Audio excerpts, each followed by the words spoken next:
Olá, a TV Câmara conversa com o diretor do Instituto Nacional de Pesquisas Espaciais, Leonel Fernando Peronde. Natural de Caxias do Sul, Peronde é engenheiro mecânico aeronáutico formado pelo ITA. Aos 56 anos de idade, ele já dedicou 33 anos ao desenvolvimento de pesquisa e tecnologia. E nessa conversa de hoje, nós vamos falar um pouco sobre a história do Instituto e os projetos desenvolvidos no Centro de Pesquisa. Os desafios de se produzir ciência no país também estarão no foco dessa entrevista.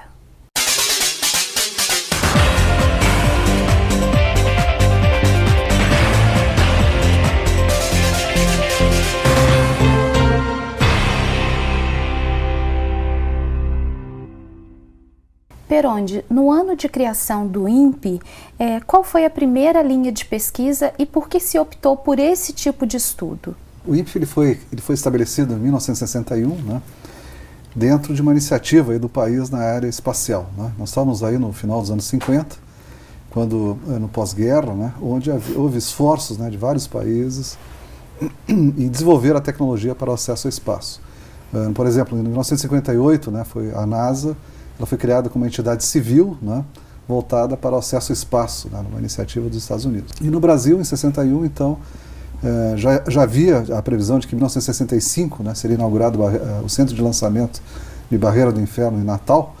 E o INPE ele foi criado a partir de uma parte aqui do CTA, né, digamos, dedicada a uma iniciativa civil dedicada ao acesso ao espaço, e voltado então para desenvolvimento de satélites e aplicações derivadas de satélites, né? Mas a visão naquela época seria essencialmente, digamos assim, de fazer a cooperação internacional necessária para a operação de Barreira do Inferno. O Centro de Barreira do Inferno então foi inaugurado em dezembro, né, de 1965 e de 5 anos aproximadamente tivemos mais de uma centena de lançamentos de foguetes de sondagem, né, a partir do Centro de Lançamento de Barreira do Inferno. E o INPE, então, ele foi responsável pela carga útil, né, de vários desses lançamentos, também para desenvolver sistemas de telemetria, para receber os dados, né, desses lançamentos. Então, a origem do Instituto está relacionada muito com a operação de Barreira do Inferno, uma iniciativa civil, né, para facilitar e, digamos, tornar viável a cooperação internacional na área, né? Então, ele foi criado com essas duas vertentes, né? Tanto do acesso ao espaço quanto a cooperação internacional. As cargas úteis, né, eram para estudos, então, de fenômenos da ionosfera, principalmente, né? Então, a primeira área que o INPE nucleia, de fato, é uma área da ciência espacial, da chamada ciência espacial. Entre elas, a aeronomia, que é o estudo aí dessas camadas mais externas da atmosfera, e também a astrofísica, a geofísica e outras áreas, né? Mas principalmente o estudo dos fenômenos aí da ionosfera. Eu sempre falo em 5 áreas, né, prioritárias aqui. Então, quais seriam? Então vamos lá. A segunda área que o Instituto nucleia, né, é a parte de meteorologia científica, né, que é a partir do que o acesso ao espaço ele permite você implementar o chamado programa da meteorologia científica, que começa também nos anos 50 e 60, né? Que a meteorologia científica ela tem a necessidade de você ter dados, né, que o acesso ao espaço proporciona, e também capacidade computacional, que é basicamente modelar, né, os fenômenos aí da atmosfera, né, e os seus acoplamentos com oceanos e superfícies, e você ter um modelo, né, dessa dinâmica, implementar isso no computador e a partir daí obter uma previsão de como é que um dado estado da atmosfera, como é que ela evoluirá no tempo, né, e a partir daí você gera a previsão de tempo. A terceira área tem a ver com a parte de observação da Terra, né? Então, quer dizer, a partir de imagens recebidas aqui do planeta, né, como é que você quantifica fenômenos sobre a superfície do planeta. A parte costeira, né, quer dizer, gestão ambiental de uma maneira geral, vamos pensar assim, né, tem grandes aplicações. Nós podemos estudar a questão de poluição, né, de rios, poluição marinha, né, podemos estudar a questão do zoneamento agrícola, né, fazer previsões de safras, né? Podemos estudar a gestão ambiental aí na parte do monitoramento de florestas, né? Ver o quanto que certos biomas, né, são degradados, né, pela atividade econômica. O INPE, já há 26 anos, ele provê o governo com os dados oficiais sobre o desmatamento da região amazônica. Então, a Amazônia é legal. Nós geramos coberturas de satélites, né, a partir de imagens anuais, né, da Amazônia Legal. Em 73 nós instalamos a primeira antena de recepção de imagens de satélites, né, para aplicações em sensoramento remoto. Essa antena de sensoramento remoto ela foi instalada lá, de recepção de dados de satélites, foi instalada em Cuiabá, né, onde o INPE tem uma unidade regional. E nós somos, digamos assim, o terceiro país, né, internacionalmente a receber imagens de satélites para aplicações civis, né, como essa de sensoramento remoto. No caso, eram imagens do satélite Landsat 1. Né, e desde então o INPE tem um acervo enorme de imagens recebidas aqui do território brasileiro, de toda essa série de satélites Landsat. Né. Nós já estamos hoje no Landsat 8, né, já existe o Landsat 8 hoje. A quarta área é uma área nucleada, também ela tem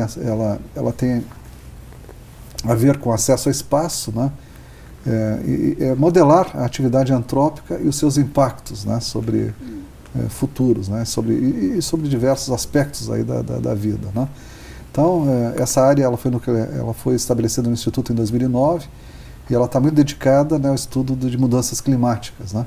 Mas ela já tem um histórico longo no Instituto. O INPE, né, sediou aí por muitos anos o chamado Instituto Interamericano para Estudos de Mudanças Globais, né, o chamado IAI, que é uma cooperação latino-americana envolvendo vários países latino-americanos, mais países da América do Norte, né, notadamente Canadá e Estados Unidos, com o objetivo de estudar mudanças globais. Né. Então, o modelamento dessas atividades econômicas, extração de riqueza do subsolo, né, geração de energia e assim por diante. Tem vários tipos de atividades que nós desenvolvemos. A poluição gerada, né, pela atividade, né, econômica, né, das nossas sociedades. Outra área é o acesso ao espaço, propriamente dito, né, que é o desenvolvimento e a fabricação de sistemas, o projeto, a fabricação, etc., de sistemas espaciais. Né. Inclusive, para o desenvolvimento desse acesso ao espaço, o Brasil já mantém uma parceria com a China para a produção de satélites. Eu queria que o senhor falasse um pouco. Esse acesso ao espaço começa já com essa parceria de forma mais eficaz? A cooperação com a China ela tem início lá em 1988, então ela tem já uma longa história, né, de tradição de atuação do Instituto, né, com essa cooperação internacional para o acesso ao espaço. Mas as atividades, né, de acesso ao espaço, como nós comentamos, começam com a gênese do Instituto. Né? No momento que você tem o acesso às cargas úteis, né, para os foguetes de sondagem lá nos anos 60, né? Então você já começa a desenvolver as tecnologias necessárias para o acesso ao espaço. Mas vamos pensar o acesso ao espaço, o que ele envolve. Então nós temos que ter uma área, né, que é uma área de projeto e a capacitação de fazer o desenvolvimento, né, de sistemas espaciais, né, que são os próprios satélites, vamos chamar assim, e as cargas úteis, né, que eles carregam. Tem que ter uma parte de rastreio e controle de satélites, por uma vez que você tem alguma coisa em órbita, né, você tem que acompanhar esse objeto em órbita. E temos que ter também um laboratório de integração e testes, né, para o desenvolvimento. Então temos que ter uma parte de engenharia, uma parte de fabricação e uma parte de integração e testes desse objeto, né. Os primeiros sistemas espaciais desenvolvidos pelo INPE são pequenos satélites, né, microsatélites, vamos colocar dessa maneira, da ordem de 100 kg, né, o primeiro satélite é chamado satélite de coleta de dados 1 e o segundo satélite de coleta de dados 2. Esses dois satélites foram desenvolvidos autonomamente pelo INPE, né, e serviu como uma aprendizagem também, né, no âmbito do Programa Espacial Brasileiro, da fabricação, né, e da operação em órbita de sistemas espaciais. Né. O satélite de coleta de dados 1, SCD-1, ele foi lançado em 93 e o satélite de coleta de dados 2 foi lançado em 98. Né? Mas as atividades relacionadas a esses satélites de engenharia e de projeto e desenvolvimento começam ainda nos anos 70, no âmbito da Missão Espacial Completa Brasileira. Né? Com a China, aí nós passamos a desenvolver satélites com maior complexidade, que são satélites para observação do planeta. Né? Então esses satélites têm câmeras, né, para observação daqui do planeta. E essas imagens, então, obtidas pelos satélites são utilizadas aí nessas aplicações como essa que eu te disse, do monitoramento ambiental, né? E várias outras aplicações, que depois nós podemos falar mais sobre as aplicações. A gente fala mais sobre isso no próximo bloco.